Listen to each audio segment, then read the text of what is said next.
united. Are united for the first time in centuries.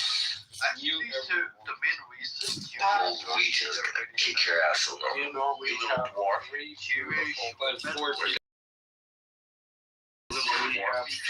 We're gonna carry out Operation Terror. We're gonna be acting as sleeper cells for our government. Nobody's gonna take you out because you're gonna die naturally very soon. Take your meds, take your meds, take your meds, take your meds, take your meds, take your meds, take your meds. Why like Israel is all the time begging for this? Okay. We're not begging. 10 times its size. Yo, Alan, I watched the video and a remarkable victory. I'm amazed myself. Alan, I watched. Only be done with the help of God. Wait 1 second. All praise to God. No, wait 1 second. All praises to God. Can I speak to Alan? Some guy. I don't think they're gonna do this.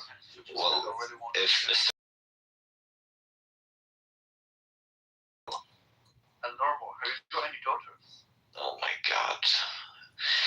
Alan, I watched the video in the capital of Armenia, Yerevan, right? Yeah. Yeah, in Yerevan, they will open houses to accept condolences for Ali Khamenei, the supreme leader of Iran. Oh, really? Yeah. Because all the Persians, they get married and they do the traditional, oppressive Muslim wedding, and then they go to Armenia and do the regular wedding with the actual gown and the drinking and dancing and everything else. Yeah, that's why. So. What's an oppressive Muslim wedding? I always like to talk about the Anthony Bourdain episode that he shot in Armenia. That was one of his best episodes. I thought it was beautiful. Did you ever see the when Conan O'Brien went to Armenia? No, I will watch that. Yeah, it's a whole thing. It's hilarious. But yeah, it's really good. Now, Princess, I think you got lucky with your nose. No, my nose isn't perfect, but I would never augment it. We're not Jews. Did he leave? I had such a nice picture that I made of him. Look at this. Boom, boom, boom. Look, guys. Like Grok AI is actually really fucking good. I like it. Let me show you the picture I made for him. Look at mine first. Wait, hold on, Peter. Hey, fuck you all. Fuck you, fuck you, fuck you. Prince, your buddy Fred came in the room today. I'm telling you guys, fuck you all. Fuck you, fuck you, fuck you. I repeat, fuck you, fuck you. Yo, Freddy Peter. This is me and the Tunisian guy on that. Jabelli's the tranny lover. Yeah, but I thought the guy behind you was supposed to be Goo. Yeah, they look like. I told them. Yeah, but Prince, I can also tell you, if there were people offering condolences, I hate people who don't speak proper English. Leader, it's probably the minority because the current government is very pro-American, so they're not going to say anything. Yeah, soon enough, will be gone as we start kicking out the Americans. I don't know why people give their political views on this app. I hope you're paying attention. How to kick out colonial powers from your region. The entire world is colonized. You can't kick out nobody at this point. I honestly think this is gonna be the beginning of the end for American presence in the region. I think these are the end times, Prince. You know what? Every day, I believe in that even more. Yeah. So why don't you get married, bro? You're 36 years old. Well, I'll get married and I'll go to jihad, bro. I'll get my wife in heaven. Why don't you? Oh, you're gonna get the. I never thought like that. The day I gotta pee. That's a good idea, actually. The world's ending anyway, so might as well just wait for that. Okay, good plan, Prince. Yo, Everybody is fine. who's the fucking talking about me, the chat? Prince, why are you breathing like that, bro? Can you stop? Your people. Who? The white fella? He's Korean. No way. Yep. That's old, bro. Come on. India Girl just added me. I know who you are, India Girl. Princess, can you remove India Girl real quick, please? Who's that? Who is that? Oh, I followed that person. Princessa, can you remove India Girl, please?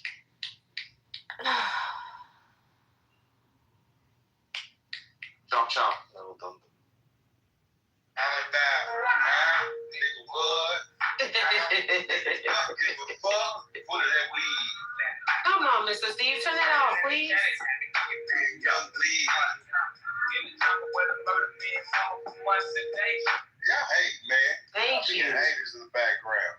If you're gonna play Louisiana shit, can you play Webby? I got that. And all you need to do is just play the first little verse, and you can cut it off. Can I play G shit? It is G. It's Webby. G shit. Can I play Webby? No, G can shit? you play? Are you gonna adhere to your guests, or you want to be just the only person playing what you want to play? No. Warren G.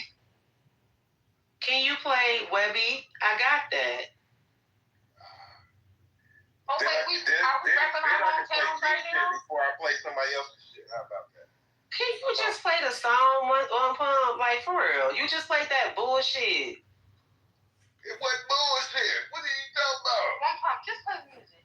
I think, once he gets through the playlist, we should play something that rep our home, like that rep our hometown. See, I don't have no other device, but I can't play it over here.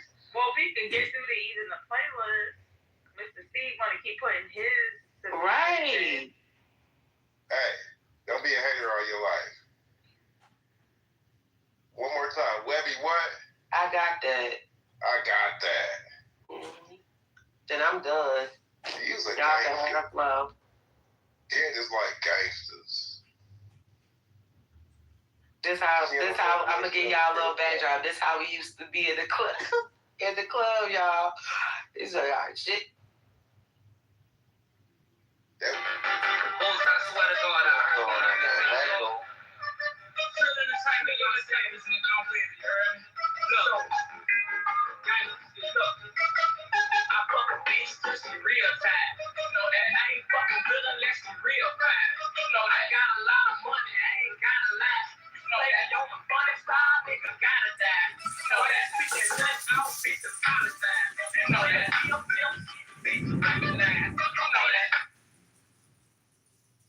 What's his, like, on time.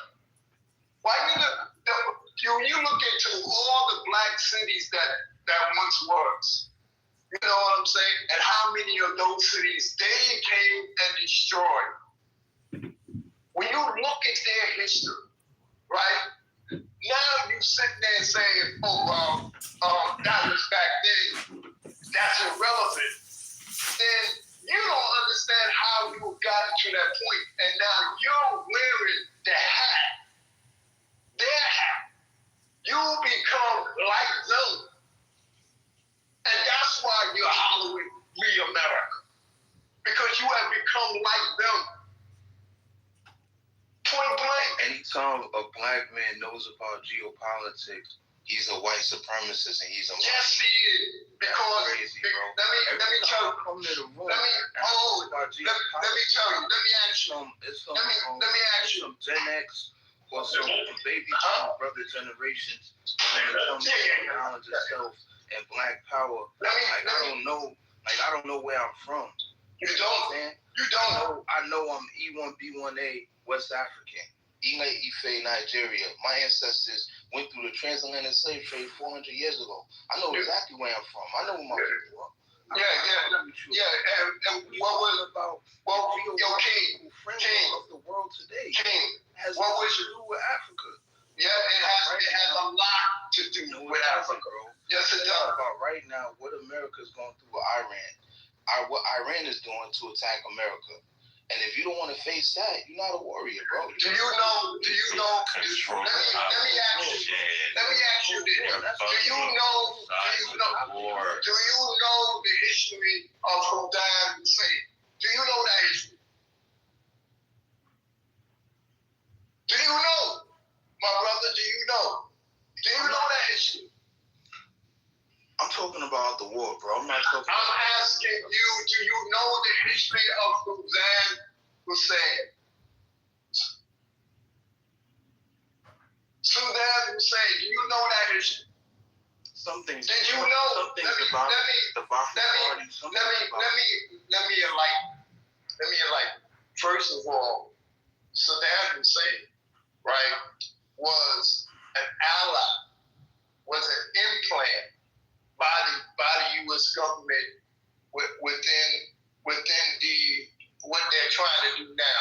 They're hoping that they can find somebody that can lead Iran away from their government. If you understood the history of religion and how it came about, you would understand the trick or the mind game that's being played with us. But Saddam Hussein eventually got so big, you know what I'm saying, that they had to kill him. Point blank, they had to kill him.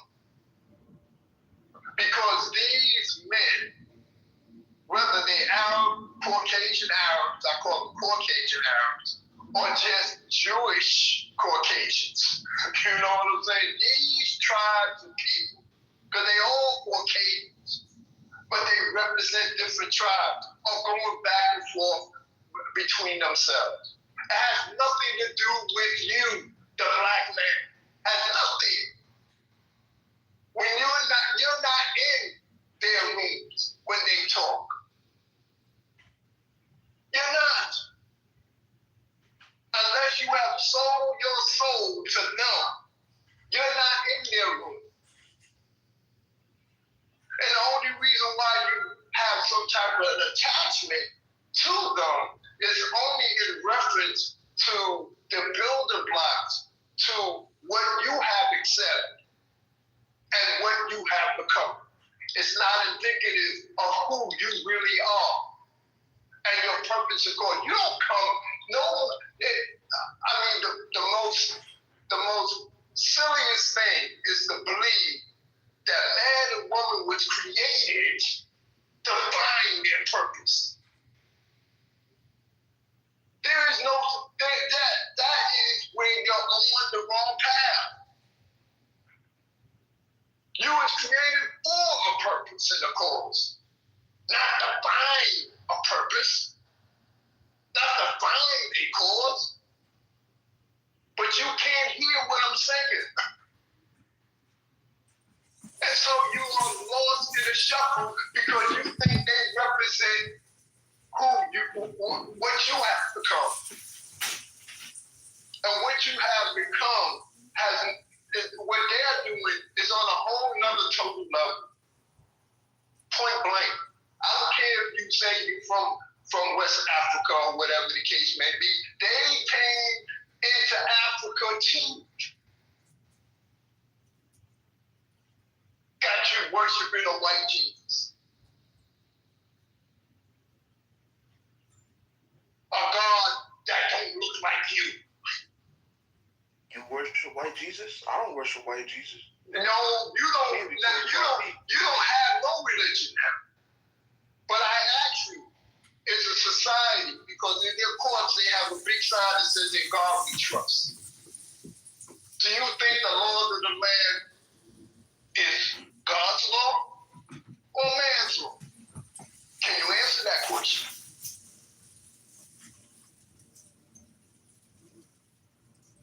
Can you answer that question? The law of the land should be an extension of God's will. But it has nothing. Because when you go into court, put your hand on the Bible, right? You know what I'm saying? And they talk about God we trust, but then they are allowed to kill you. When it says in the book that they gave us thou shalt not kill, and vengeance is mine, says the Lord. What are they doing? You're not living under the Creator's law. You're living under the laws of man. Why do you think some of our women get so disrespected and then we have arguments, gender arguments between one another? Because it's being led by men. Point blank.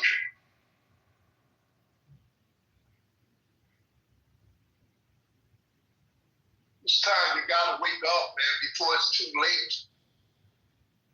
Because there's a point where it's going to get to where there is no return. And then you lose your soul.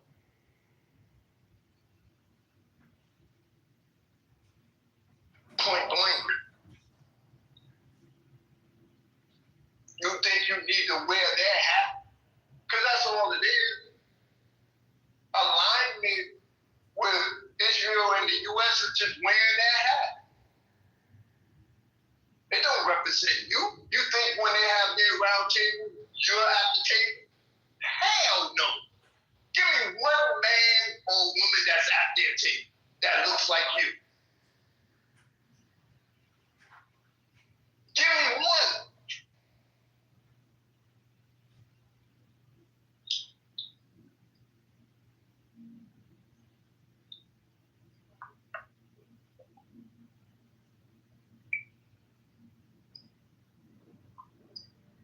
What are you asking for?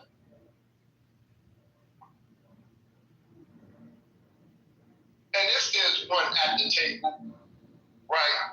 When they at the table, I'm gonna land here. If there's one at the table, I'm gonna let you answer the question. If there's one at the table, that one at the table is a sellout. And our race is in the habit of living a life, whereas we're inclusive of everybody.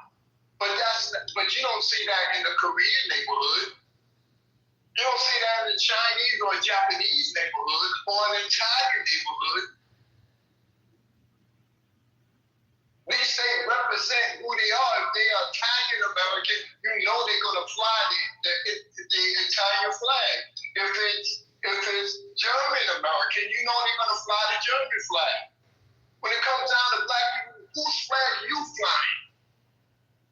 Whose flag? If they French American, whose flag are you flying?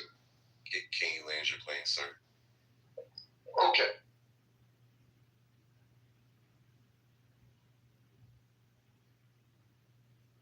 Not sure what his point was or what his question was.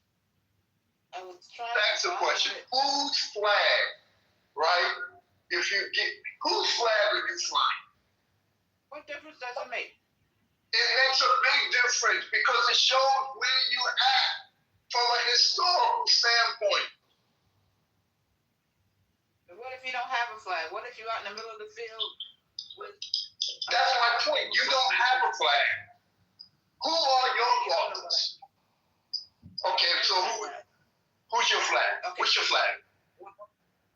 What I'm saying is, if I'm in the middle of the field and there's other people in the middle of the field and nobody has a flag, what difference does the flag make? Jewish Americans, then you have a flag. I said, what difference does the flag make? It makes a big difference because it shows identity. It shows a certain nationality. To what? To where they from. If I take up a flag from where somebody else is from, does that make me better? No, it doesn't make you better. It makes you know who you are. No, it doesn't. It absolutely does not. Why it doesn't? Because a flag is just a flag. No, that is not true, sister. A flag is just a flag. Why do you make flags? I don't know. See, but that's the whole point. So how are you speaking on a flag if you don't know why they make flags? And because I'm trying to show you why you don't need to make a flag. Why do we sit? Wait, why are we sitting here talking about flags? We were talking about the war. Like the conversations just got so weird. Yeah, well, I'm sorry that the concept. I'm sorry that the concept of flags got in there like that. But go ahead, Marcella. Go ahead. I'm Marcella. My point is, we take up allegiance based on a piece of material and pledge our allegiance to that piece of material.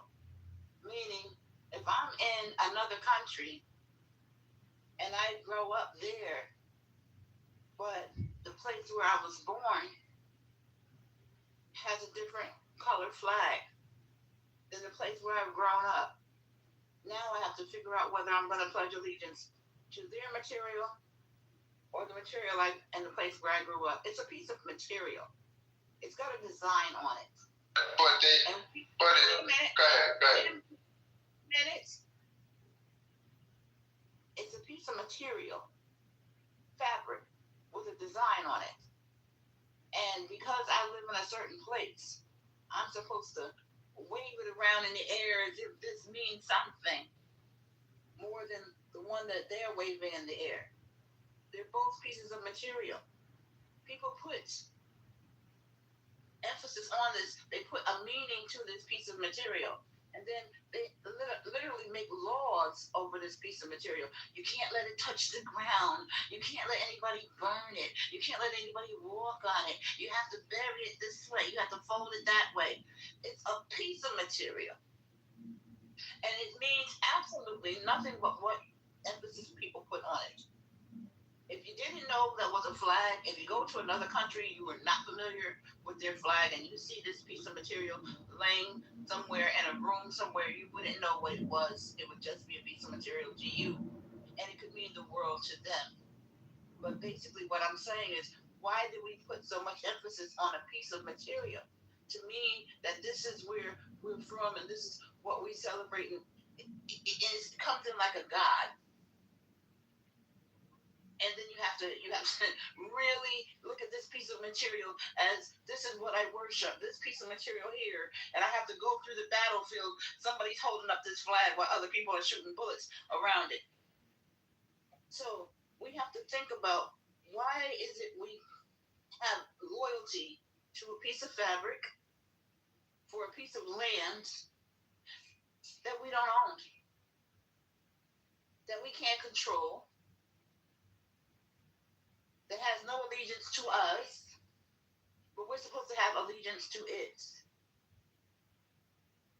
So yeah, I know what the flags are supposed to mean. But I'm missing. Wait a minute, I'm missing. You lost me somewhere. You lost me.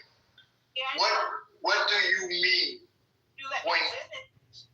Maybe. But you're not heading that way. I can tell how you talk. All right, go ahead. Curse me out. Go ahead. What I'm saying is, you went on for a minute, and you have your right to your thoughts, and I have my right to mine. And all I'm saying is, let us question why we go marching into war over a piece of land or fabric that we can never own, that we can never really put real meaning to. Are you talking about black people or are you talking about Caucasians? Everybody. Everybody? No, they have their agenda. If you listen to how you sound, they have their agenda as Caucasians.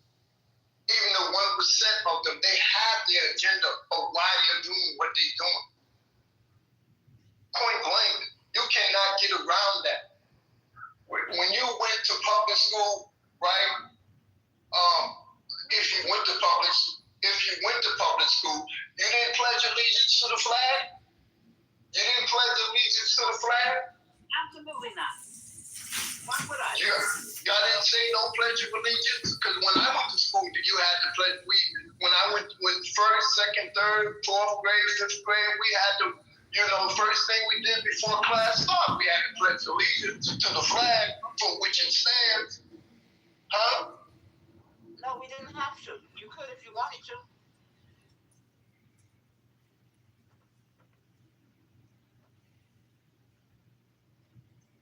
Yeah, Daniel. Just when you start reading their interpretation, like if I told like the Bible and Stanton. Just FYI, we've been through this ringer. We've debated Black Hebrew Israelites. One of our boys, Adam K, was brought into the Black Hebrew Israelite community because he knew genetics. He's responsible for deconverting like dozens of Black Hebrew Israelites, right? Like, trust me, we've all been through this ringer. We know this side. Like, we know what. Oh, so he's all empirical. He's like, must. He's a rationalist. Like Adam is like a rationalist liberal. Like, is he still in the camp? No, he's not a Black Hebrew Israelite. He's just a liberal who decided to make fun of Black Hebrew Israelites and deconstruct them using genetics, and then make them realize that it's all bullshit. Yeah, converted like dozens of Black Hebrew Israelites. Hallelujah. I hope they find a church, because I know a lot of these individuals that are in there. It does help them with not doing dumb stuff like crime and all that, but it's a false cult. I mean, a lot of these Protestant denominations are all basically false cults. Yeah, I know. Yeah, I would acknowledge. I know some of the Black dudes who converted to Islam though. They are like, I know one guy. He's from Detroit, but there was another guy from Detroit. But anyways, of course, he's from Detroit. And when I tell them, like, dude, you are literally escaping America because you feel it's racist and not feel included. But you go to Japan to become an English teacher, then gets converted to Islam. Well, he's a Muslim over there, and then go to Japan. You might as well go play the Ouija board after that. That's me experience. That's actually so your average Black Pentecostal church is actually very similar to Eastern spirituality, where they're being manifested by a mediumistic spirit. That's why they're jumping on the ground and all that. Shamanism all over again, absolutely. Same with evangelicals, right? Yeah. Same with a lot of these. Who's teaching English in Japan? Well, I mean, there's one Muslim brother. Where is he? No. I'm saying like a lot of American Black guys are getting converted to Islam once they step aside. Yeah, it's because they educate in what's the dude who worked for even before that, bro. Nico.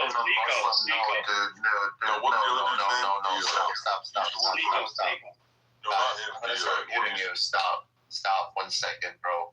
This is like a very modern understanding. Blacks have been converted like the Nation of Islam.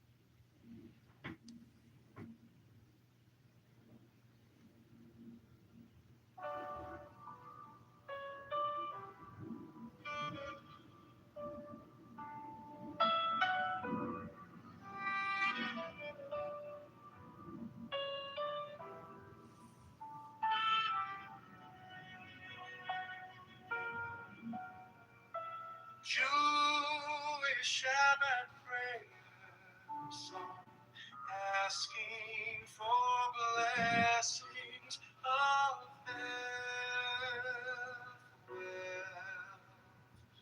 love, peace, strength. Jewish Shabbat prayer song, asking for blessings of health, love, peace, strength. Jewish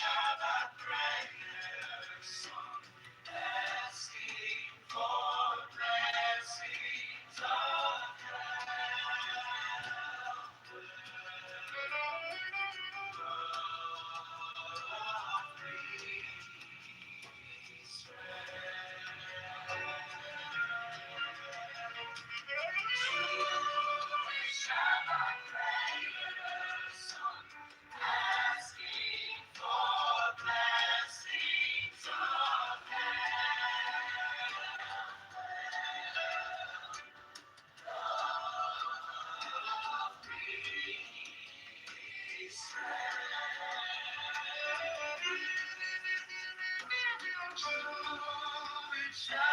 prayer song, asking for blessings of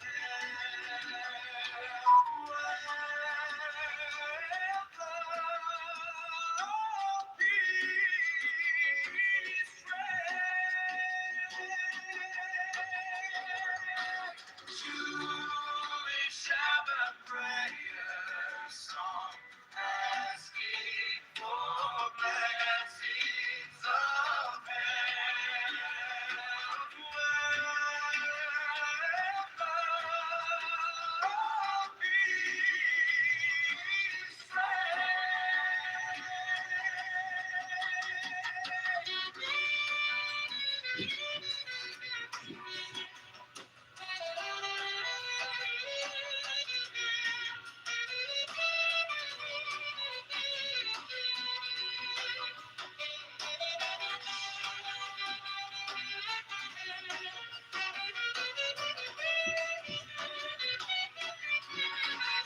of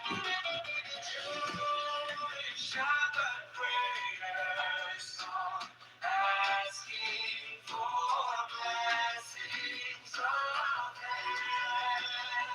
blessings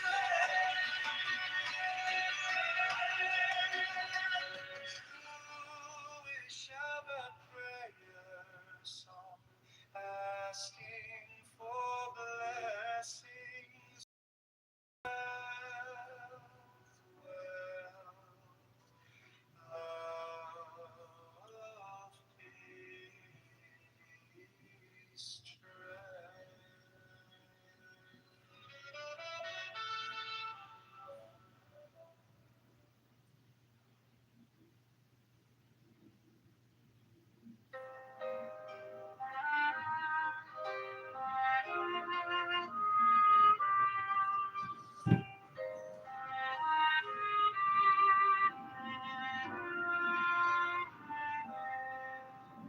Jewish Shabbat prayer song, asking for blessings of health, wealth, love, peace, strength. Jewish Shabbat prayer song, asking for blessings of health, wealth, love, peace, strength.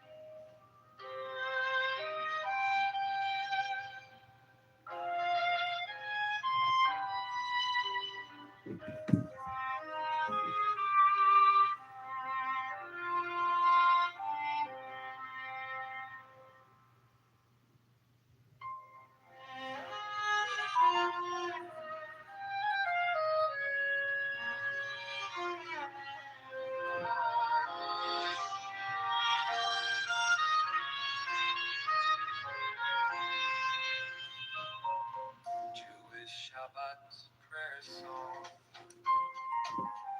asking for blessings of health, wealth, love, peace, strength.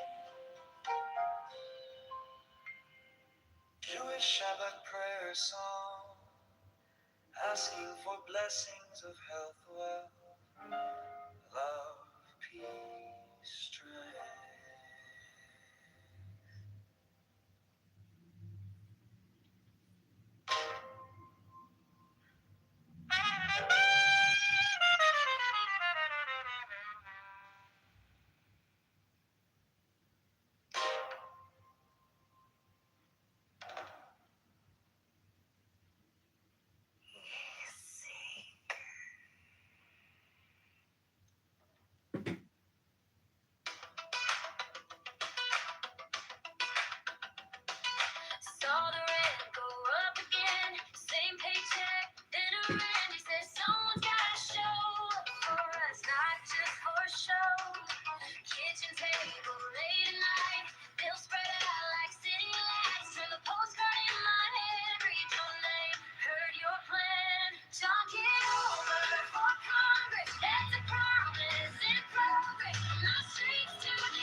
John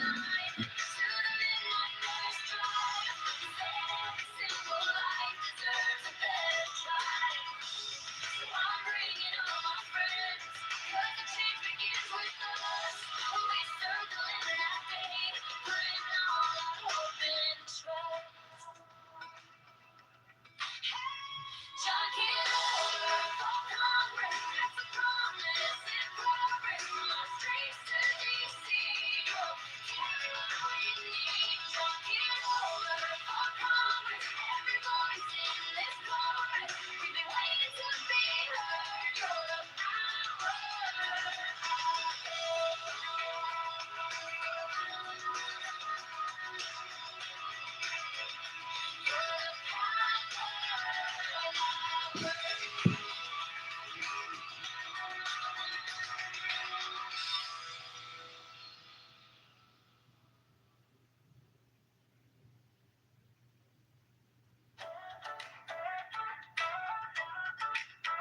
Saw the rent go up again. Same paycheck, dinner in.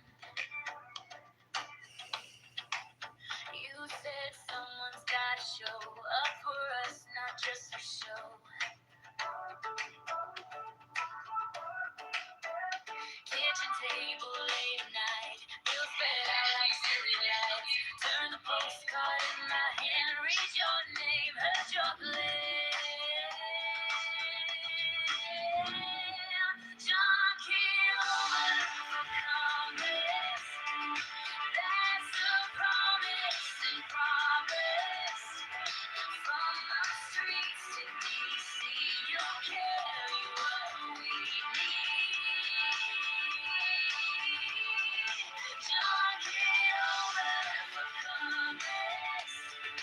Every voice in this chorus. We've been waiting to be heard. For the power of our word. Locked doors in pouring rain, burned our faces, learned our names. Not a slogan, not a spin, just a neighbor walking in. Talk to teachers underpaid, broken roads and never change. You said we can fix this place if we all show up and faith.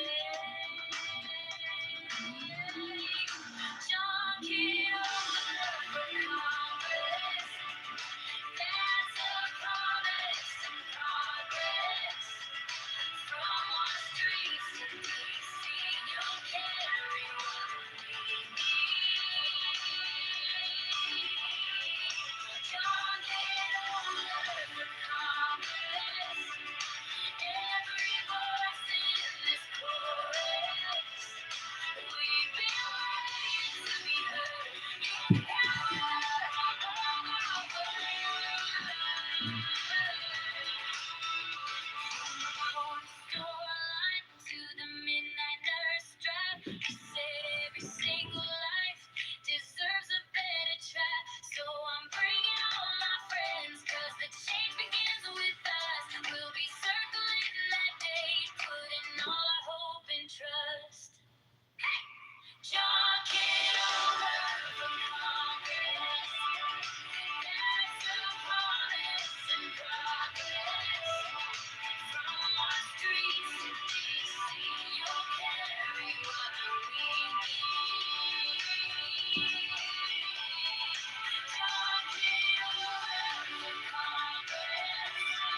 of the crowd. He's been walking these same old sidewalks, listening more than he's loud. Knows every closed up storefront, every school that needs a hand. He's the neighbor who shows up early, stays late to understand. John Kitover, running for Congress, running for people like us. For the nurses, the teachers, the builders, every kid on the yellow school bus. John Kitover, fighting for fairness, for the promise we still believe. If you want someone to stand up for all of us,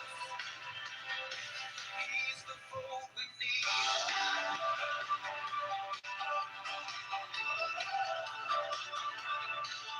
He's heard you can't from the cynics. He just smiles, rolls up his sleeves, says this place is worth the effort, more than slogans, more than speeches. From the diners, early coffee, to the factory's midnight shift, he's been asking the simple question: how can we start to fix that? John Kitover, running for Congress, running for people like us. For the farmers, the dreamers, the small town stores, every worker on board and bus. John Kitover, fighting for fairness, for the promise we still believe. If you want someone to stand up for all of us, he's the one we need.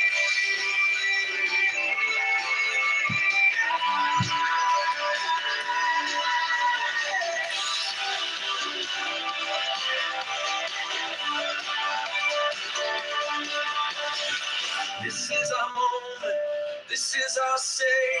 One voice, then 100, let it echo today. We're bigger together than we'll ever be alone. Send someone like us to bring our voices home. John Kitover, running for Congress, running for people like us. For the elders, the parents, the kids not yet grown, every family just trying to trust. John Kitover, running for fairness, for the promise we still believe. If you want someone to stand up for all of us, he's the one we need.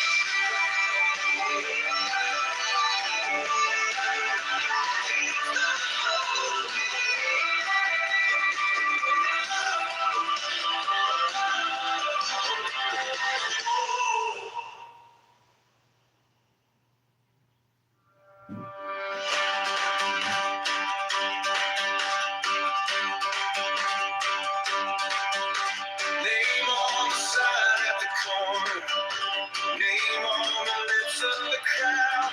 He's been walking these same old sidewalks, listening more than he's loud. He knows every closed up storefront, every school that needs a hand. He's the neighbor who shows up early, stays late to understand. John Kitover, running for Congress, running for people like us. For the nurses, the teachers, the builders, every kid on the yellow school bus. John Kitover, fighting for fairness, for the promise we still believe. If you want someone to stand up for all of us, he's the thought we need.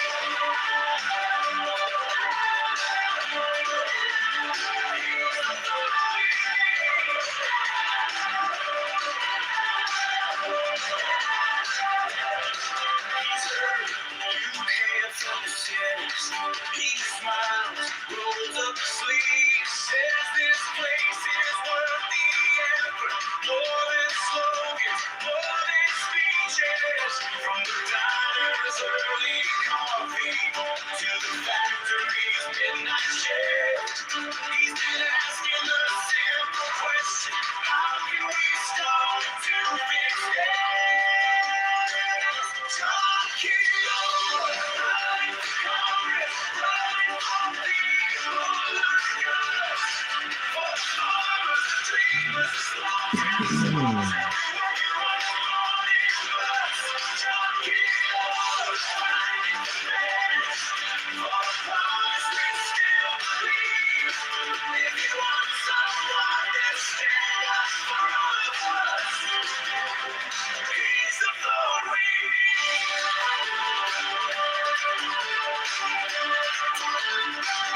This is our moment. This is our say.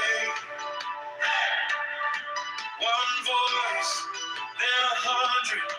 Let it echo today. We're bigger together than we'll ever be alone. Let's send someone like us to bring our voices home. John Kitover, running for Congress, running for people like us. For the elders, the parents, the kids not yet grown, every family just trying to trust. John Kitover, running for feds. For the promise we still believe. If you want someone to stand up for all of us, he's the vote we need.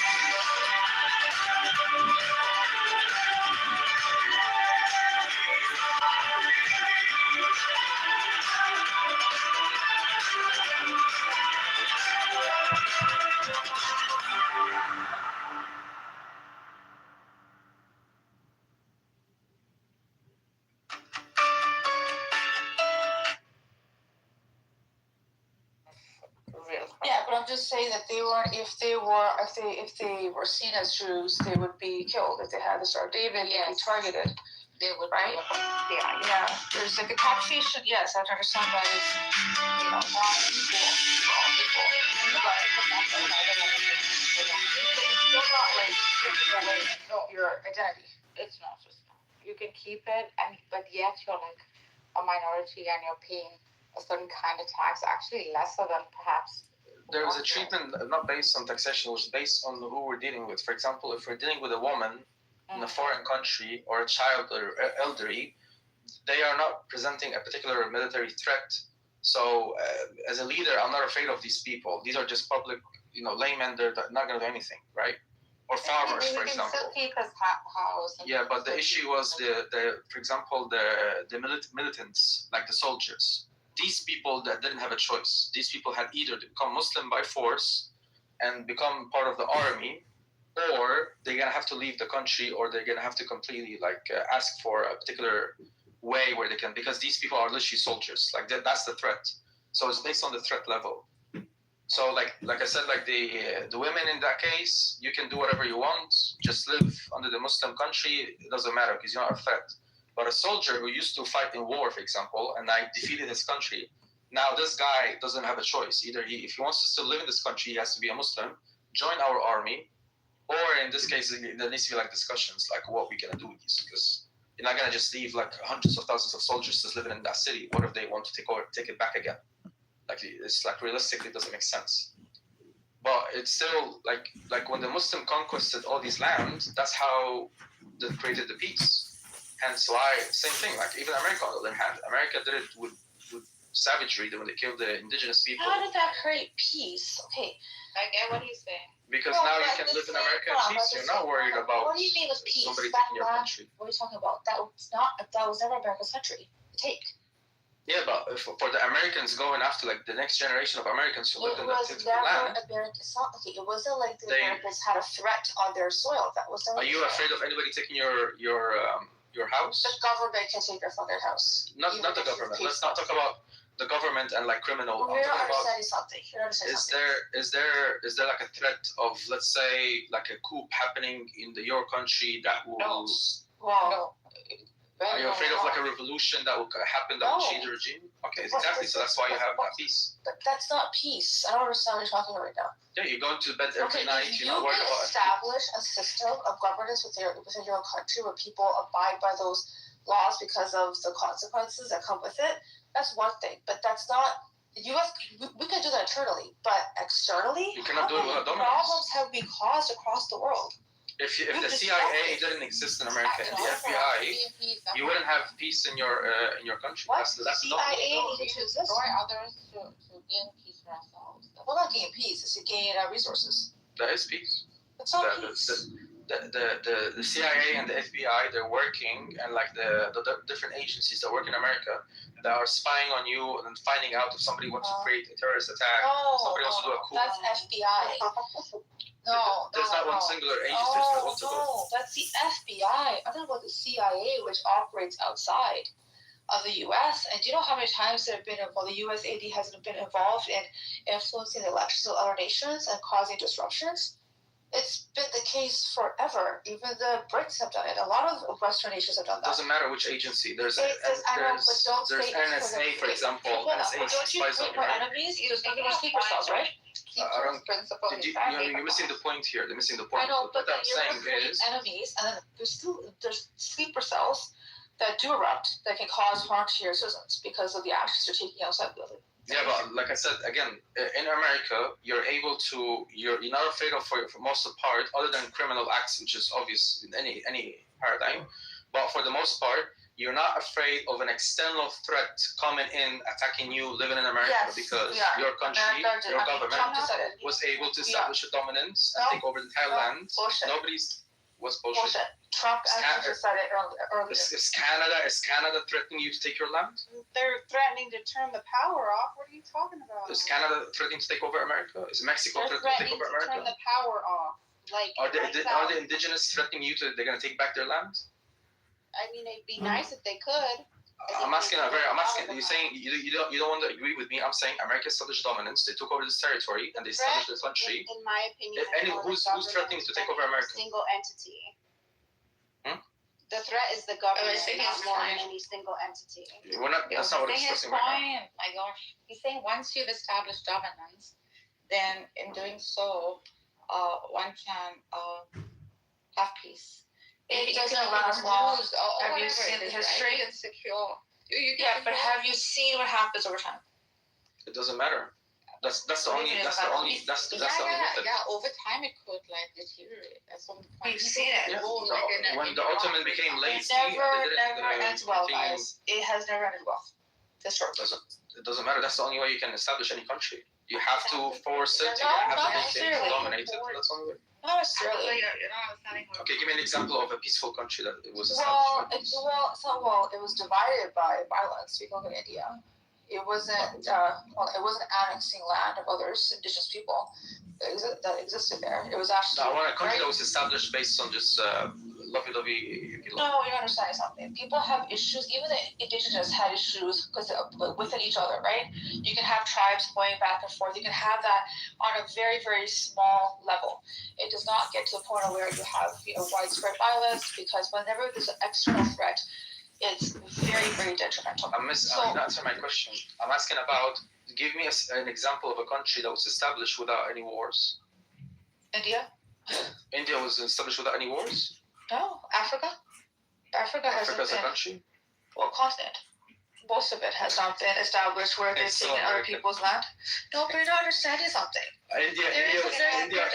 Was India established without any wars? It was in 1948. There was a partition that was forced by the Brits. Before that, there were lots and lots of wars among smaller kingdoms. Exactly, smaller kingdoms within themselves, but not the nation as a whole.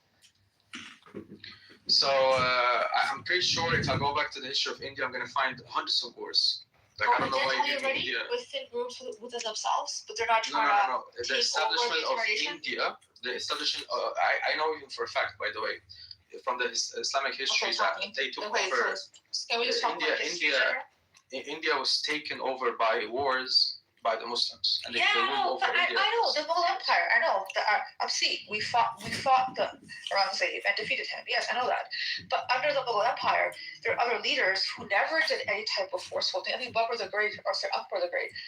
He was somebody that was secular. He died fighting that area was always Even from the BC, you had. But you understand something. But it was there was attempts. There were multiple attempps, right, to try to annex, take over, and control. That's one thing. So, but you know, did the Mughal Empire ever win? In 300 did the BC. Mughal Empire ever win Not to Mughal. establish? That's not the point.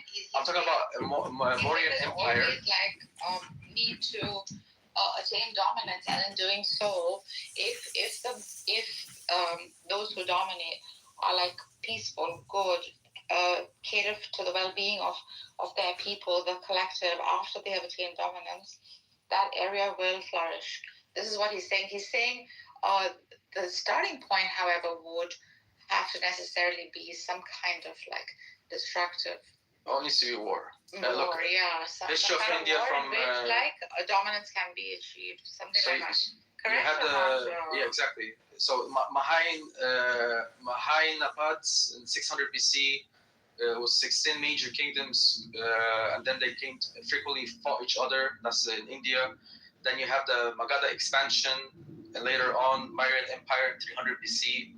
Then the Kalinga Wars in 261 BC. Like any country you're gonna bring is always going to start wars. External. Internal. Internal. I never said external. So was India divided by those different tribes? It was 16 different major kingdoms. They used to fight each other.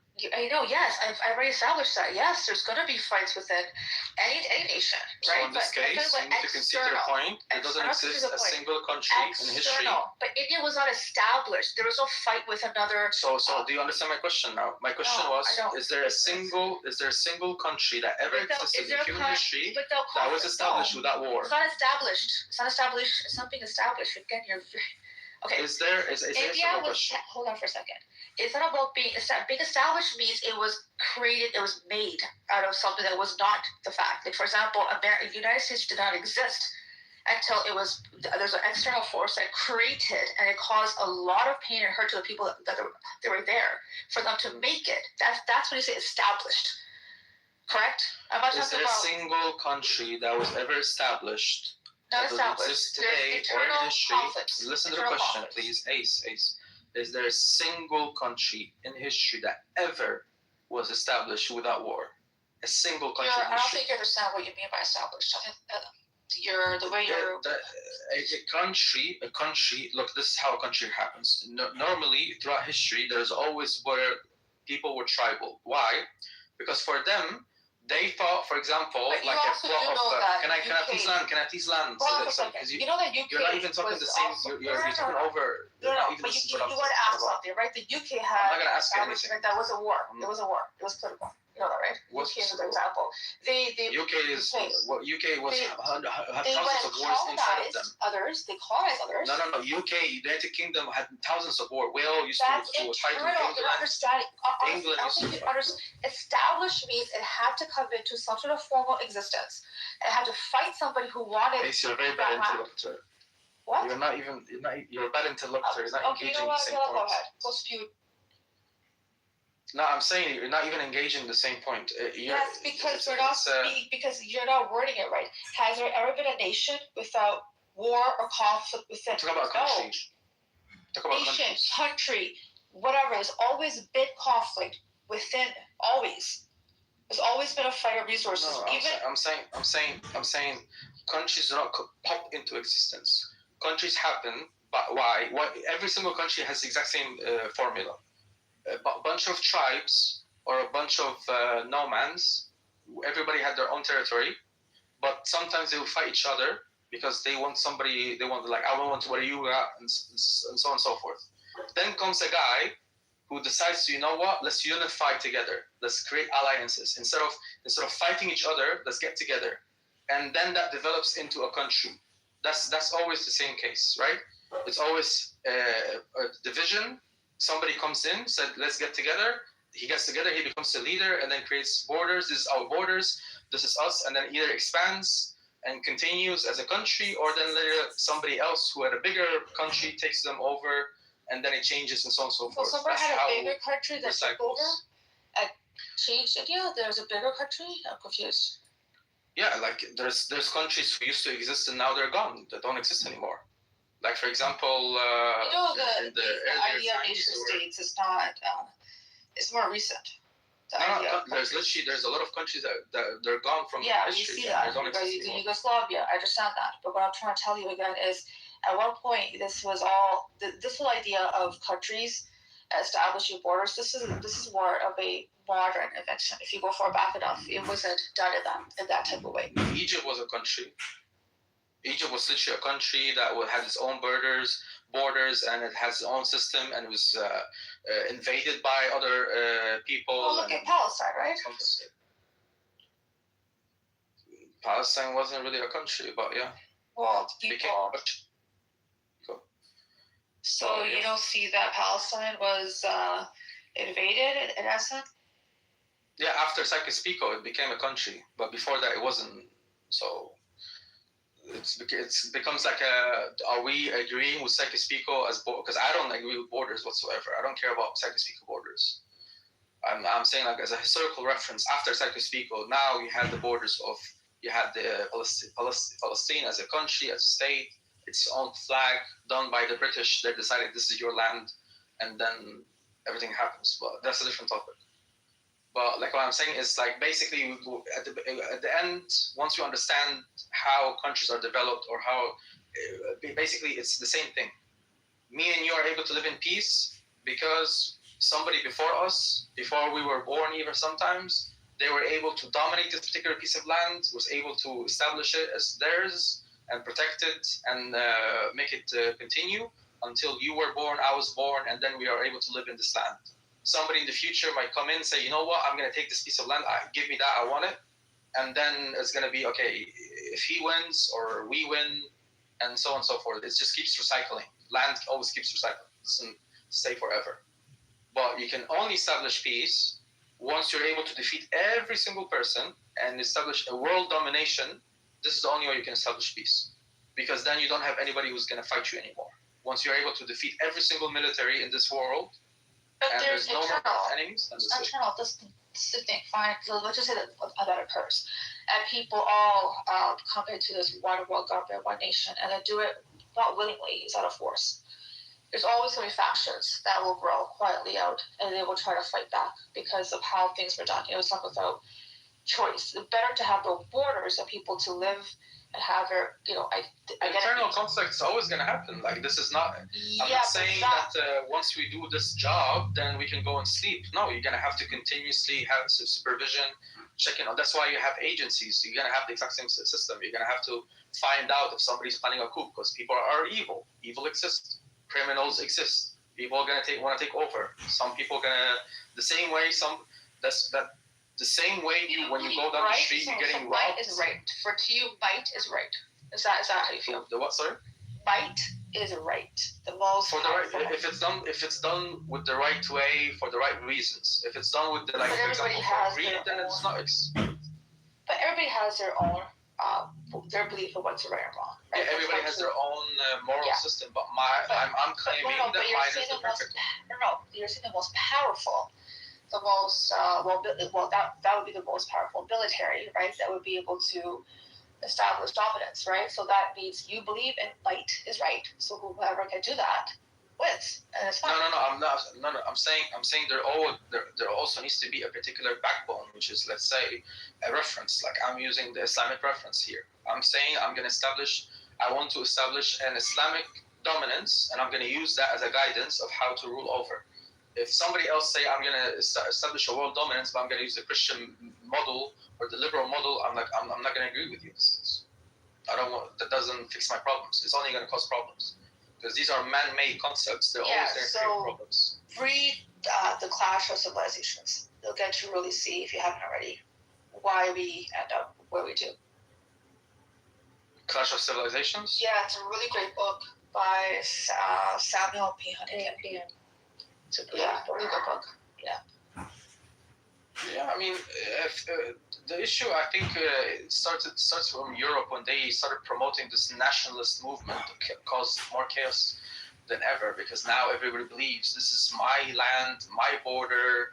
My blood is worth this particular piece of land. This particular nationalistic ideologies, I don't agree with it. I say this entire planet is for all humans. We're supposed to move around whenever we want to. There should be no limits for our movement.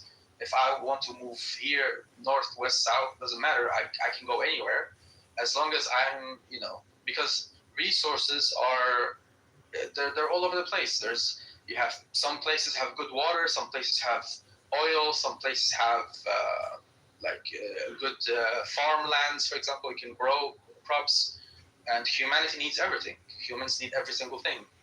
So it's about wealth distribution. There's enough for everyone to go around. Like, there shouldn't be a particular land or particular system that's dominating everything and keeping the rest of the world hungry. Why? Hence why if you have one particular global country or global system, then you're able to support everyone. In this case, you can go anywhere. Then there's no immigration problems. There is no resources problems. The entire globe is ours. We just, as a unified humanity, we can do whatever we want with it. So I think that's what. But as long as you have these nationalistic paradigms, then no, like somebody's gonna say this oil was in my land and these are my borders, so I'm the one who's gonna keep it, and I'm the one who's gonna control it. And now we're witnessing the development of water being used as territory, like Ethiopia right now building their dams, saying that the Nile is theirs. They're the ones who have it, so they can build dams, they can control the water, and if they decide in the future to stop the water, like dry up the Nile River altogether, they can do it, because they're building like 9 different dams or 10 dams now. And they will completely stop the flow of water. So now countries like Sudan and Egypt could completely dry up, because hundreds of millions of people can literally die out of, And we also have nations that will usurp other people's resources. We see Congo and how Congo is, the way it's being treated by, corporations, obviously American. So it's not even just controlling what's within our borders. It's also trying to forcefully take others because we think we're superpower and we can't. So I think it's more complex. Yeah, but if let's say if Ethiopia, Sudan, and Egypt became one country, then they're not going to have a fight about water. Then in this case, they're going to create their dams to use it for whatever. If they want to use it for electricity, and they're going to export the electricity to Europe, for example, then that's good for them. They can control how much water is going. Like, if they're one united country, these 3 major countries, then they're not going to fight each other anymore, because it's just one singular land. Now imagine on a bigger scale, if the entire continent... I'm sorry, can you solve the problem of the human condition for greed and power? If the day you solve the problem for the human condition, our desire for more and more, because we think there isn't enough, right? That day is when your model is going to work. The symmetry breaker here is power and greed. Yeah, the way I would deal with it is like, I don't want to change anyone. Like this module of we're gonna teach people, or we're gonna change them, so we can create a system where every single human wakes up in the morning, prays, goes to the gym, brushes their teeth, and then goes to work and come back, and they're happy with their family. Like I'm not gonna be able to control people and change their life. The same way you're not able to change, for example, your partner. Like you cannot change them. You cannot change human beings, but you can anticipate what they can do. You can predict them, just like a child, like a baby. If you put fire in front of a baby, more likely than not, he's going to try to play with it, right?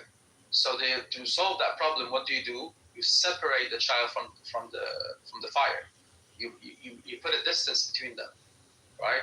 And then you teach them over the time, like, this is bad for you, and you're never going to be able to like watch over them all the time, but like eventually they will get it. So that's exactly what we're going to do. We are not going to anticipate that we're not going to teach people, or like we're not going to change their character, but we're going to basically say, we have this much resources here. We need this much people for this particular project. This will be funding this. Like, we're going to be transparent, and that will then people realize like there is no need to be greedy because there's enough to go around. Like, once you have transparency, for example, then people will realize, okay, now it makes sense. Like, and you're showing like you're not making. This happens when like the cabinet or the leader or leaders, this is assuming that they are wise, just, and compassionate. You're building a system very idealistic, Abdullah.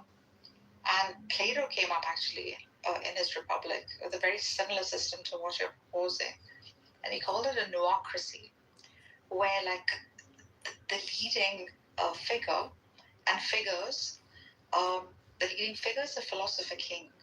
So what he meant by that was the wise man. It's the rule of the wise, right? And the cabinet under him, who administered people too, had this particular quality of wisdom. And in doing so, they knew what is best for their people. So this is a non-democratic system of governance. Of course, you can refute it. It has its flaws. It wouldn't allow for every voice to be heard. But basically, it's saying that when you allow for every voice to be heard, some of who may have like lower intellect or just not wise enough or dominated by greed or power, the smaller people, they make wrong choices. Like Trump, for example, is one such choice that has come out of like a democratic system, for example, right? It was not a wise decision, one can say, right? And then those who elected him, namely the majority, would say, no, this was the best we had. So what a philosopher king does is he eliminates this whole process, and he becomes that voice of wisdom, mercy, and compassion, and justice. Now, is it possible? By the way, this was also what the Iranian Vilayat Faqih was built on, a neocracy, supposedly.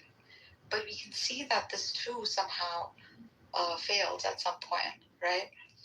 Because there's always potential for corruption that seeps in at some point or the other. So. Yeah, like this is why I'm saying, like, here's what it is. I cannot pick and choose my population or what they're gonna like or what they're gonna do, right? I cannot pick the ideology of the nation, like of hundreds of millions of people. But I can pick and choose who's gonna be right next to me in, let's say, in the leading process. So I can pick and choose my government, I can pick and choose my judges, I can pick and choose my Senate, I can pick and choose these people who are going to be officials. And how I'm going to pick and choose, I'm going to pick based on ideologies. Those who align with my ideology, they have the same vision, just like I'm recruiting, basically. If you have a business, you're recruiting based on qualifications, personality traits, you see if they're going to fit, you see if they have the exact same vision as yours, so that they can work with you. If somebody doesn't agree with you on the simple premise that he doesn't want the country to be run the exact same way you want it, or there's like too much conflict on ideologies, then just not gonna work with me, right? If somebody is motivated by money and I want people who are motivated by ideologies, then I don't want that person. If somebody has a completely conflicting ideology, I don't want that person. So I can pick and choose people based on their ideologies. So then in that particular governing system, I'm making sure that there is I'm minimizing corruption, and there's many supervisions, like systems where I can supervise over everyone, so that everything. And the main thing is transparency. I think transparency is the key factor that's missing in current regimes. Like, for example, like look at these negotiations are happening right now. Like even these Iranian-American negotiations or Palestinian-Israeli negotiations. Why they're not being televised? Why are these negotiations not being televised? Why they're not discussing in public, saying everything they're discussing? How do we know that what they're doing is actually what they're saying? Like, for example, when Oman in 26th of February said that Iran was apparently very willing to do everything to minimize the nuclear programs, even said they're not going to collect any more nuclear, what was it called? uranium, and they're happy with minimizing their enrichment programs. But why, if that's the case, then why not being publicly discussed? Why not showing, for example, to the public, this is what we were talking about, and these are the negotiations going back and forth. What if actually what's happening in negotiations, Iran went on a table and said, we actually got pictures of Trump having sex with a baby. And then they said, okay, end of the conversations. We cannot have, like, what if they're scammers, for example? What if they're actually negotiating about money in this case? They're saying, hey, give us some money instead so we can let you, like, how do you know if there's corruption or not? There needs to be transparencies. That's why these negotiations between countries need to be televised, need to be shown. And that's why, for example, the Rasul alayhi salam, when he was negotiating, he was in public. Like Surah al-Hudaybiyah, use it as a reference. Surah al-Hudaybiyah was done in front of all of the Muslims. Everybody knew exactly what's happening. Even those who were not happy, like Umar ibn Khattab, he said, why are we accepting these terms and conditions? And why are we doing this? Right? So negotiations should be done in public. So then if the other party is being deceiving or lying or using, for example, some kind of manipulation tactics, it's going to be on them. And it's going to be looking bad for their country. It's like, hey, look at the officials that you guys have elected for you to represent your country for these negotiations. They're corrupt people, and they're causing these negotiations to fail. So it's going to be on them in this case. So that's why, like, you have to have, like, transparency. You have to show. You have to explain. Like, you don't need to explain the military secrets, for example, to the public. Like, some things can be kept a secret. For example, like the deep state information that's very sensitive that could be used against you.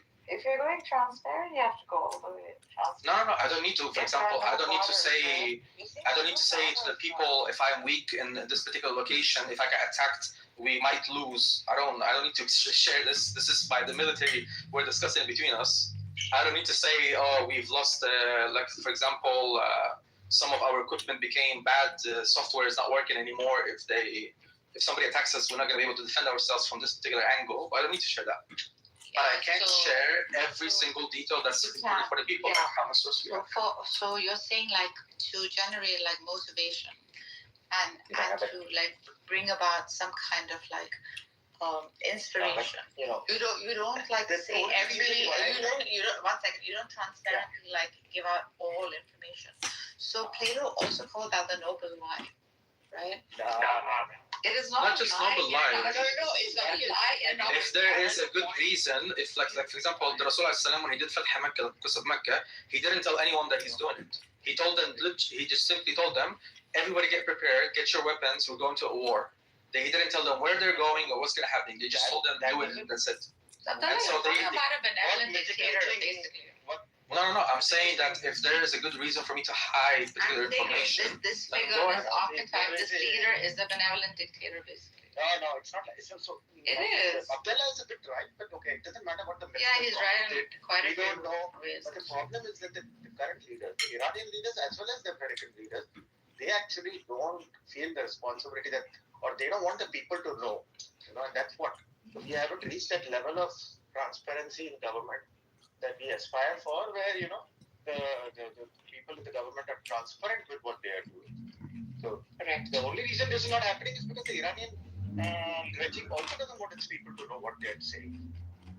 It's not like Yeah, but why the negotiations are not being televised? Like, this is a crucial. Because they don't want. Okay, so there's corruption in that case. Yeah, I don't need to believe everything that they're saying. Like, simply. No, we can't believe everything the opposition is saying either. Yeah. And that's why I'm saying, and if I want to create a system that's good for humanity overall, this is how I'm going to lead. I'm going to lead by being transparent. I'm going to show the people what's happening. And I'm not doing it, for example, to like, there's no democracy. I think it's not democratic. It's not democracy. How are you going to then choose your leader? Yeah, I think democracy is a failure. I think it's how are you going to choose leaders? No. What strategy are you going to use to choose leaders? I think leaders need to be chosen in a particular system where it's based on a particular criteria and it's being recyced. So, for example, you're going to do exams. Yeah. So what I'm looking at, number one is, let's say it starts with those who are gonna start a movement. Those are gonna be the people who are gonna, let's say, if let's say a major conflict continues, like this Iranian war with the Gulf countries, right? And somebody then decided to take it as an opportunity to create a massive revolution, took over the Saudi lands and the Gulf countries, for example, and like internal revolt, and they became successful, right?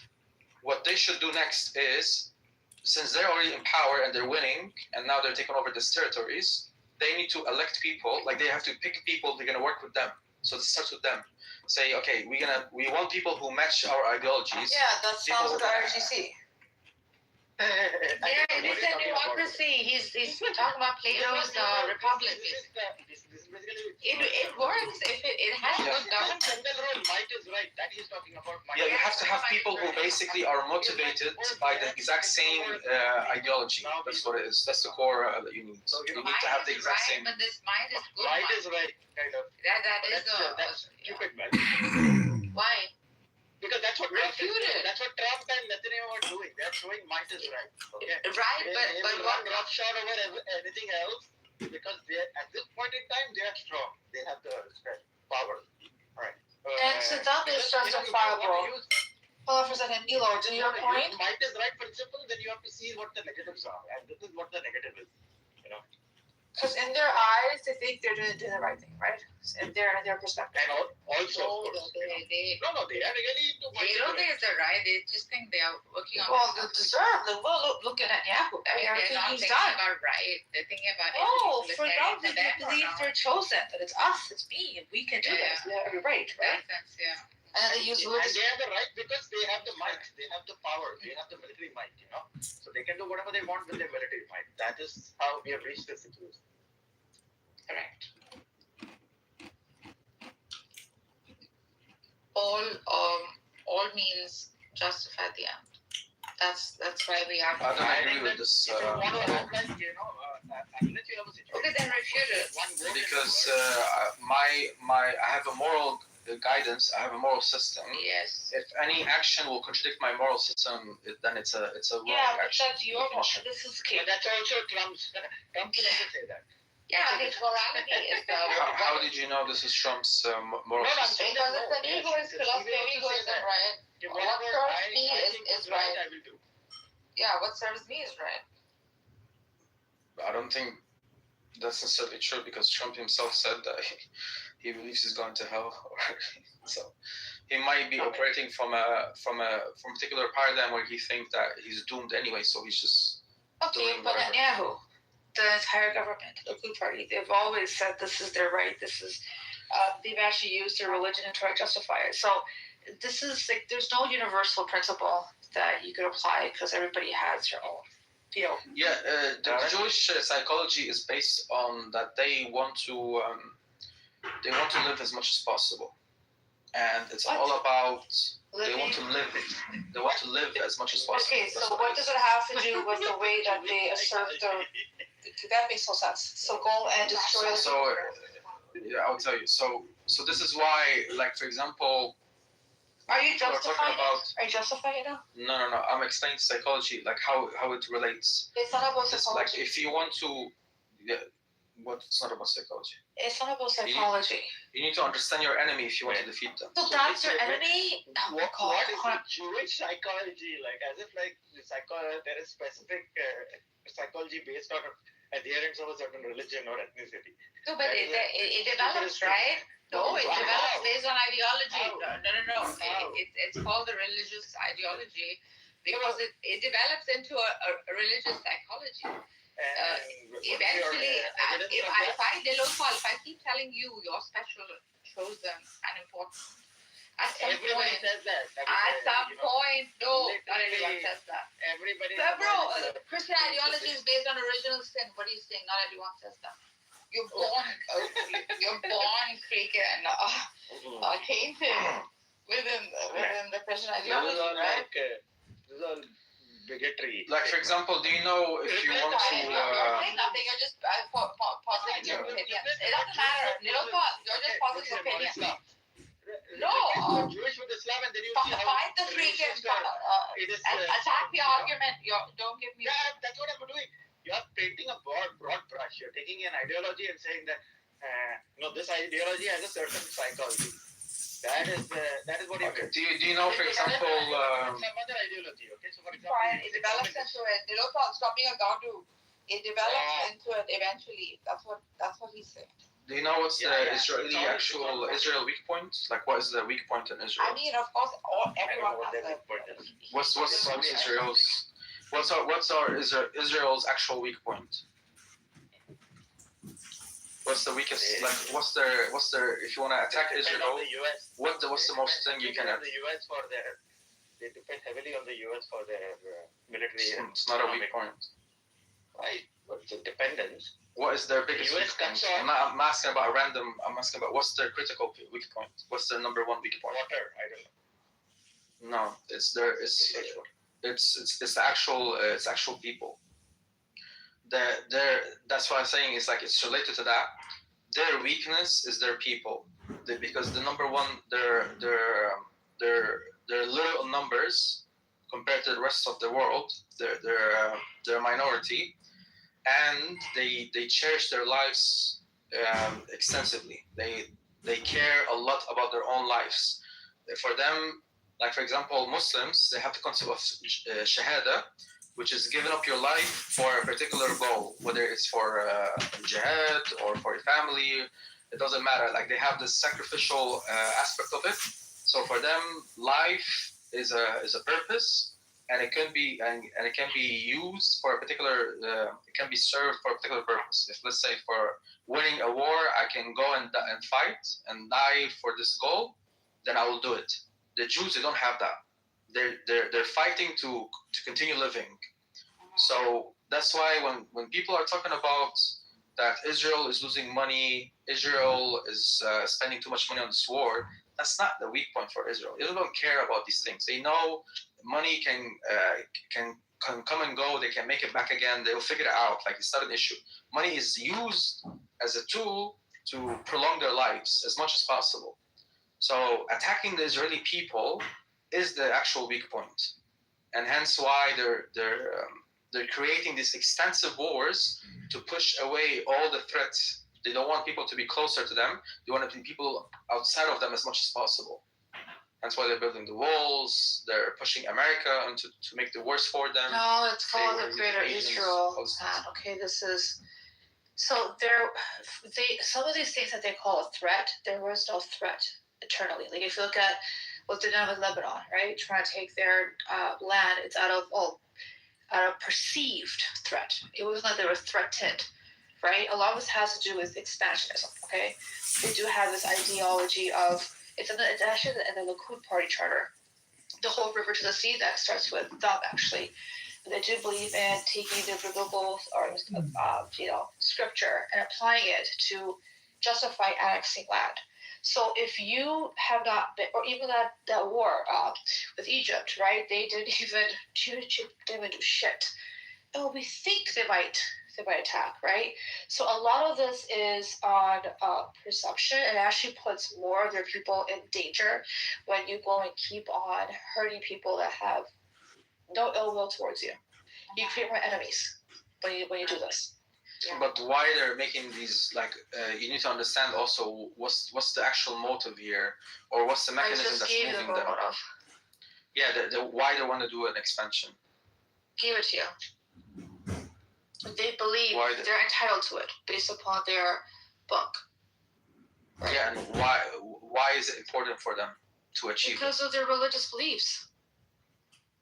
Yeah, but why? Why this particular belief system exists in their belief? Okay, listen, they have this whole idea of times and that whole prophecy, right? Which is one thing. But again, for you keep telling me the same thing over and over again, as if somehow their ideology, like you keep saying people do things, right? And as long as if you do things under the right context. What you don't understand is a lot of people have varied beliefs, and some of them we don't agree with. Yeah, I'm talking about Israel, the Jews specifically, why they care so much about. I have a devotion to Padre Pio. Padre Pio recommends that you go to confession every week. I do confession every night with God, but I only go to confession like with the priest like 3 times a year. But I do Iranian, Libyan women can't confess. Yeah, I always found it weird that you don't see their face when you're talking to them. It depends on the church. Some priests do it face to face. Some don't. But a lot of it is in that room, right? Where you don't see them. Yeah, it's in the confessional booth. Yeah. It's not psychiatry. I always found that very weird. Why is it weird? Maybe I watched too many horror movies and it's not weird. You just sit down and they slide the thing open and they start talking. Yeah, but you don't see them. If you see them, it's different. Well, that's the whole point. It's supposed to be anonymous and private. That's what. Right. Forgive me, Father, for I have sinned. It's like, hold on, wait, hold on. You're talking to that's actually not true. That The whole thing. point is. The whole point is for Why God to see you, but why would you want him to know your The face? whole point is I want you to know who you're talking to. Nigga, it's not like any random nigga's gonna sneak in and can't listen to anybody. No, that's not how it works. What are you talking about? There's usually Yeah, that's so irrational. Like, They're like, if you sick, hold on. Relax, hold on. It's a confessional booth, and there's typically a line, and you wait online until you wait your turn, and then someone you go. else could go in there, though. No, the thing is that our confession is to God. It's not to the priest. Oh my God! Shut the fuck up. Me? You see how Catholics talk to each other? She's not talking to Ann. This is how Catholics talk to each other. She wasn't talking to her. They're not real Christians. I forgot my train of thought. But yes, it's to emphasize anonymity. And to clarify, it's not forgive me, Father, for I said. That's actually a movie thing. That's not how confession works. Oh, they get 3 Hail Marys. And they're good to go. Well, what do you all say? You just It's sit down. not 3 for everyone.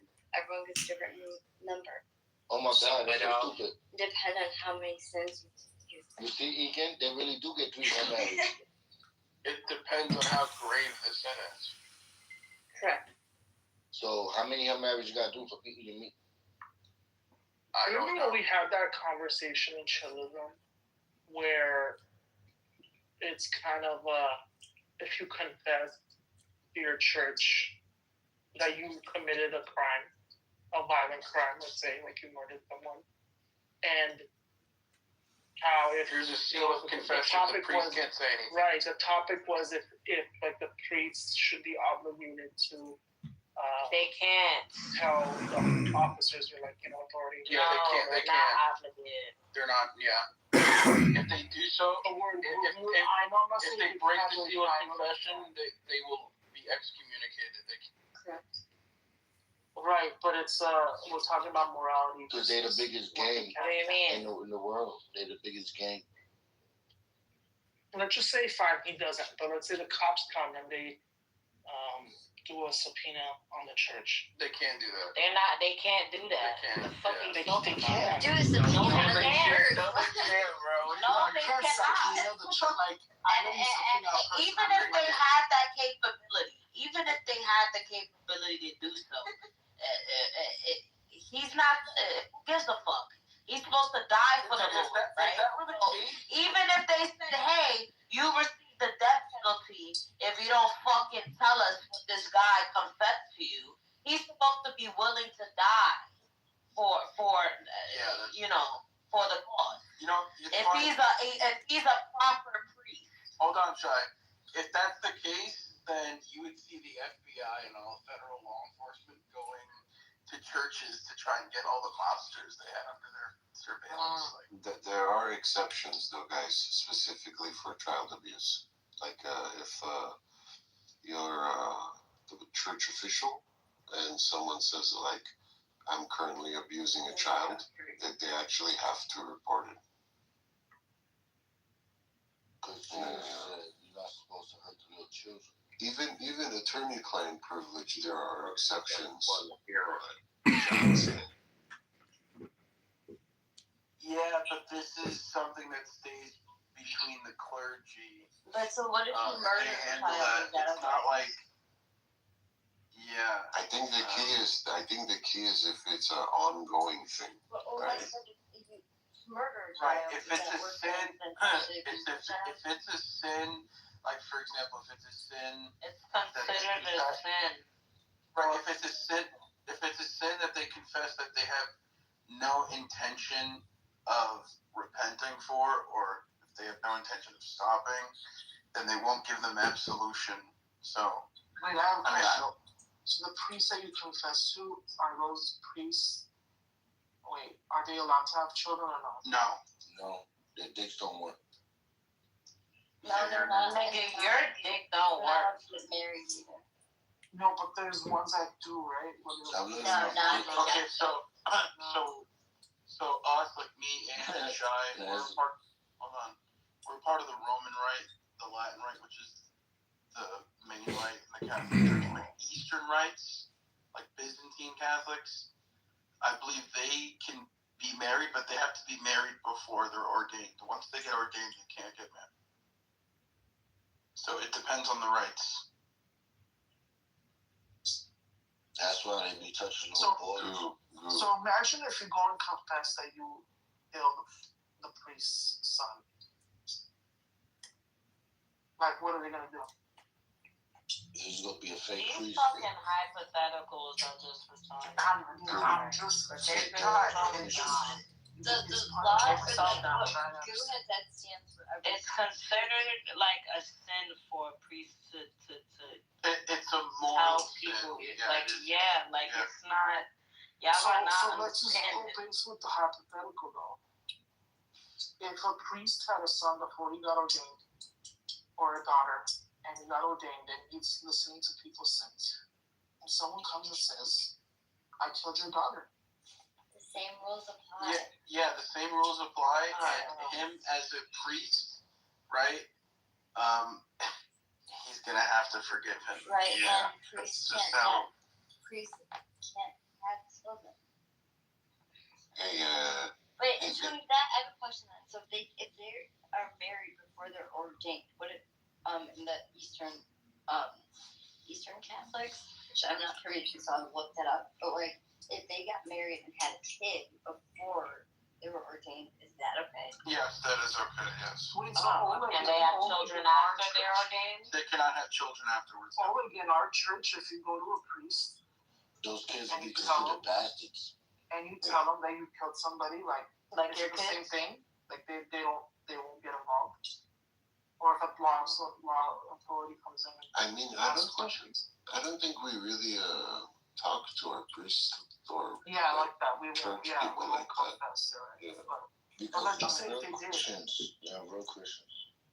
I mean, I think it would just depend on the dude. Some might snitch you out. Yes, you don't confess to the priest as in like asking. What is We're talking. When you guys look, that's weirdly you see the face. No, because we're talking to God. your hope in terms of the impact? So, do you guys think it's common for Catholics to go to, let's say, a church further out, so the priest won't recognize their voice? Yeah, Catholics do that all the time. Yeah, that makes sense. Yeah, because I mean, like, my voice is. There are people who have like habitual sins, and they don't want to keep going back to their parish priest for the same sin, so they'll go to another one. You see how they run around God? Look, let me just say this, y'all. As a Jew, they always told us this: if you steal, you act like the camera's looking. You start creeping around. All they told you to do is suck the foreskin off of it. They say like you should act like that all the That's time. what the fuck They they say told like you. you should act like that all the time. How to Because suck God is fucking watching baby you all the time. penis blood. He's confused. Settle down, settle down, settle down. He doesn't know. Are you doing Settle down. What the hell is that? I'm here for a sword fight. I don't hunt rabbits with a cannon. I'm not gonna live. I'm no rabbit. That remains to be seen. You're a you. Filthy. You're a black hero. That's what I get. Oh yeah, hairline. How your body looks. I love that. How your body watching you play with your asshole that night. Homosexual. Oh, that you want to take another shot? Yeah, it's good. You have to see this. Hot. I spit on you, Jacobus, because that's your worth to me. You spit on my dick. Yeah, that's what you're worth. You're worth the floor to me. And then you lick You're worth less than the floor to me. You That's suck what the you're dick. talking about. You a dick sucker. Like your mother? You suck my dick. Like your mother? I learned my ways through. As you can see, this is all original Rolex special. Really breaks my heart to really melt all this blood, this high. We need to have the flow going. We're going to the refiner, you're going to melt all these, and you guys are going to see the process. It's beautiful. We'll see how much we got. Alright, my bad. 926.8 grams.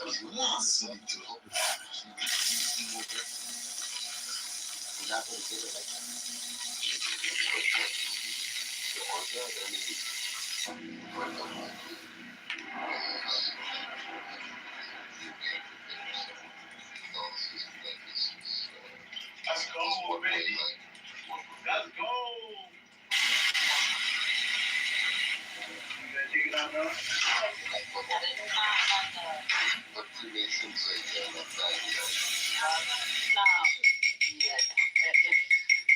This time you don't lose nothing. Yes, I know what you melted it. Sometimes some people they melt, they lose a few grams. So the question is it gonna be over 100K or under?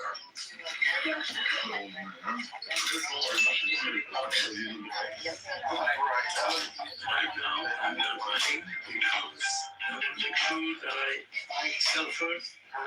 Then I will be coming to the customer. Everybody paying the electricity.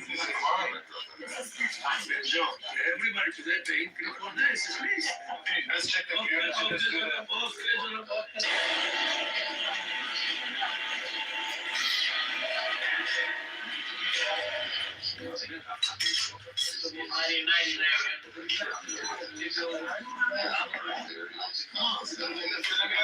if you're gonna send this, how much is the value now? Based on this, can you tell me how much it comes to? Money? This is the magic number. Yes! I thought you were gonna be over 100. Come on, Solito. As you can see, this is all original Rolex vest. Different, like during like the time of like the Civil War, that's like when really when it changed. Like, people used to like spend time with the dead body like days after, right? And then it's only like after the Civil War, where like this kind of they started like You raised $2 million. I want to know where the town my money is. And But you know what else happened? You know what happened during the Civil War? During the American Civil War, embalming technology was researched and progressed. And then you got something about something or not.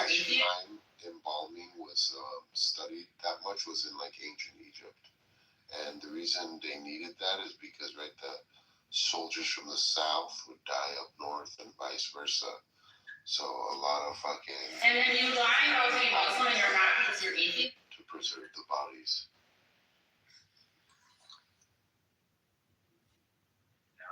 And it was the first like major war with photographs. And then you. I have this 5-volume set, photographic history of the Civil War. It's crazy photos, man. Crazy fucking photos. You say the most disgusting things that just make me question.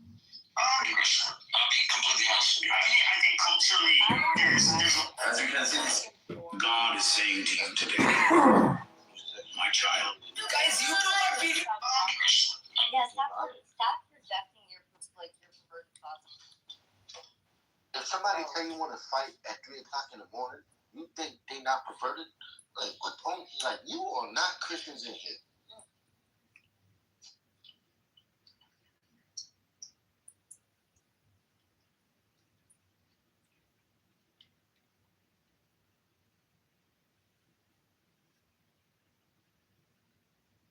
To be able to do that. No, we're Right. trying. No, I don't know. Why don't you go over there? Chinese or Japanese? Which one are you? Yeah, Rice is rice. It doesn't matter, bro. Whatever. Are you Japanese? What's Korean, bro? Whatever. Dude, his question. I mean, I'm being very honest to myself. You know, there's a country alike. You're actually English. That's very clear, I think. Before you continue with the country, hold on. You know that Japan is heavily reliant on Middle Eastern oil. Actually, it's actually. So what? I mean, the entire world. 90% of it. The entire world. Right. I know. The So when entire you world critique, So if you like it so much, go live there. Yeah, exactly. If you like so much, go out there. That's it. I'm telling you, if you like the oil so much, go live there. I don't like the oil there. I mean, I'm driving a Tesla, buddy. So what do you? I don't need your petrol. I mean, exactly. You should be telling your dad. If you love me that much, go live there. I mean, you are being double standard. And where is the electricity coming from for the electric car? Where's that electricity coming from? I mean, that's logically strange, don't you believe? Okay, you bought oil from Iran, so you're gonna